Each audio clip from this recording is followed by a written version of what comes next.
learn more and more about the dangers of concussions, parents are becoming more apprehensive about their children's safety in sports. 9 on your side anchor Carol Williams is here now with results of a groundbreaking study here in the Tri-State that could be a real game changer. Carol?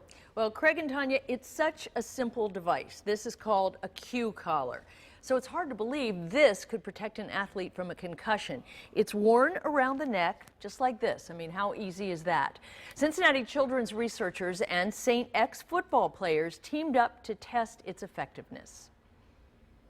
1, 2, 3, game out! St. X High School has a long and proud tradition of winning football games.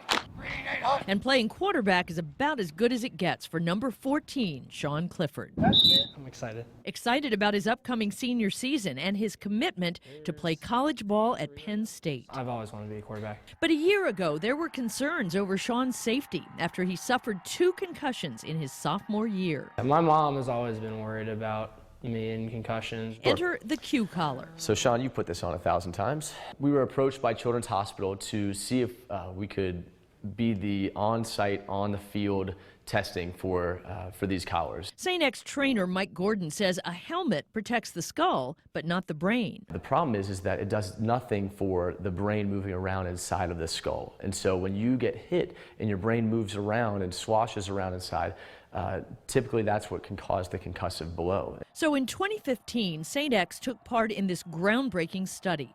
For most, wearing the Q collar was voluntary, but for Sean, hey, you're doing this. There's no ifs, ands, or buts. We want you to do this. It works by putting gentle pressure on the jugular vein. Pressure on the jugular vein, it's going to decrease the outflow of fluid out of the brain, keeping a lot more fluid, maybe a teaspoon amount of fluid inside the brain. More blood in the brain prevents the sloshing that causes concussions. Seems so simple. Incredibly simple. And the crazy thing is that it's as simple as this is, this could literally be a complete game changer when it comes to contact sports and athletics as a whole. Sean is proud to be part of something that could have a national impact. And his mom? She calls me up later and says, just saying, look, this is a blessing. This is a gift from, this is an answered prayer. And a lot of parents can relate to that. Sean had no concussions last year when he was wearing the Q collar, and overall, the team had fewer concussions. But the full results of the study will be published very soon. Craig, Tanya.